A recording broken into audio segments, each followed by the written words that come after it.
O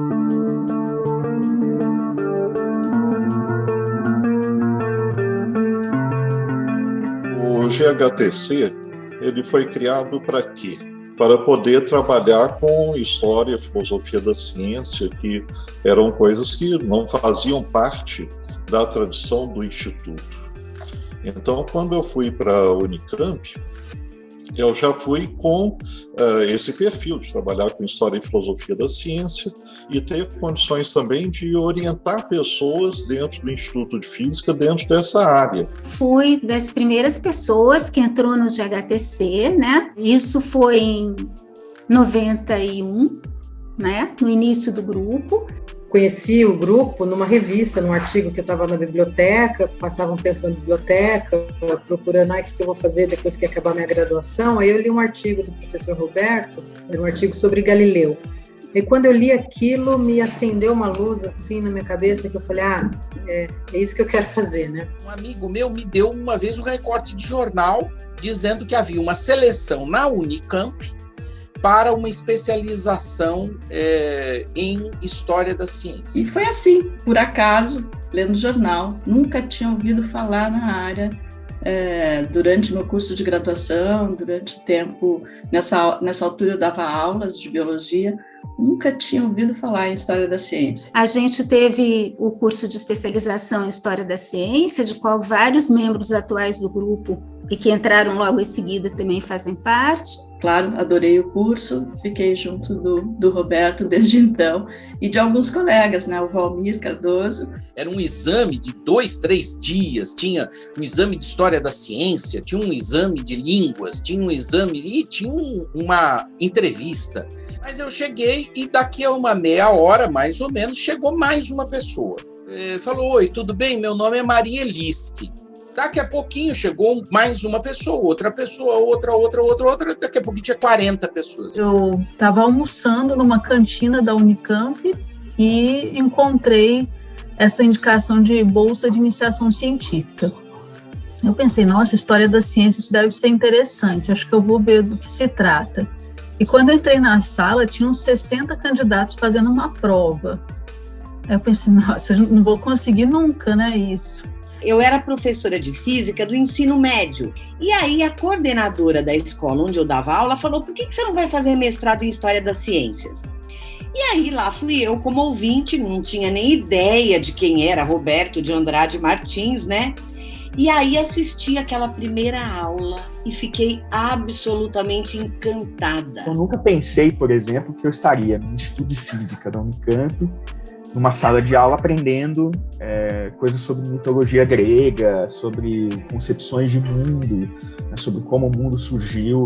Em 2006 eu comecei o mestrado na PUC, conhecendo algumas pessoas do GHTC, e terminei em 1 ano e meio, porque gostei demais do trabalho deles, me apaixonei totalmente. Falei, meu Deus, é isso que eu quero para mim, que coisa linda. Então, quer dizer, é um campo nascente, é um campo que vai agregando, um campo interdisciplinar, agregando gente de vários lugares. Quando nós começamos, né, em 1991, não existia internet popularizada como a gente usa hoje, a gente estava todo mundo começando a usar e-mail, né? Era muito lenta, mesmo nas universidades. Então, a gente tinha que colocar arquivos pequenos, de tal modo que a pessoa conseguisse fazer o download sem demorar 3 horas de download. Uma das coisas era pedir material para a biblioteca. Aí a biblioteca via se podia copiar esse material. E a outra maneira é quando um profissional, como, por exemplo, o professor Roberto, ia para fora, ele ficava lá um mês e meio, de sol a sol, fazendo pesquisa. Então, hoje é muito mais fácil você compartilhar trabalhos, colegas de outros países, de outros lugares, então as interações todas ficaram muito mais intensas.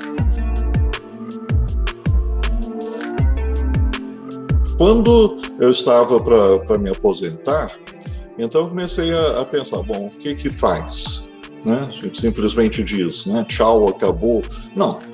Então diz, bom, esse grupo nacional pode continuar a existir e precisa de algum coordenador. O primeiro susto era, nossa, será que vamos dar conta, né, de tocar tantas iniciativas, tantas atividades, não eram poucas. Então, no fim, acabou dando tudo certo, né? Mas para mim foi um grande desafio, foi uma responsabilidade, um peso, porque eram 20 anos do grupo sob a coordenação do professor Roberto. E a expansão continuou naturalmente, porque realmente o grupo não dependia mais de mim. Existe um sentimento de pertencimento entre nós, né? De sermos herdeiros de uma tradição, né? De termos, assim, o privilégio de espalhar, formar novos alunos e pesquisadores, propagando essa maneira de encarar a história da ciência, que transcende só um conteúdo de conhecimento. Isso vem lá da raiz mesmo do grupo, de como ele começou lá com o professor Roberto. Eles já trazem isso, né? O respeito pelos limites do outro, pelas ideias do outro, pelas escolhas do outro. E essa identidade vem sendo passada também para as pessoas que a gente vem formando, né? Os nossos estudantes. É algo que a gente traz e que a gente vem deixando para os nossos alunos. Entrei no GHTC como um simples estudante, né? E hoje eu volto, digamos assim, voltei há alguns anos para o GHTC já como um pesquisador, vamos dizer assim, né? Já com uma outra perspectiva. A gente tem visto, né, e tem recebido jovens muito fascinados com a área também, e já não ingênuos ou desconhecedores da área como eu fui quando eu entrei. Então é uma alegria muito grande poder ver essas pessoas adultas intelectualmente, né, assumindo o seu papel e continuando um trabalho que pode ser diferente, tanto faz, mas seja de boa qualidade, que é o essencial sempre. Eu acho que se eu pudesse falar o que é o GHTC, assim, de uma forma bem resumidinha, seria essa semente, essa identidade intelectual e afetiva também que une os pesquisadores.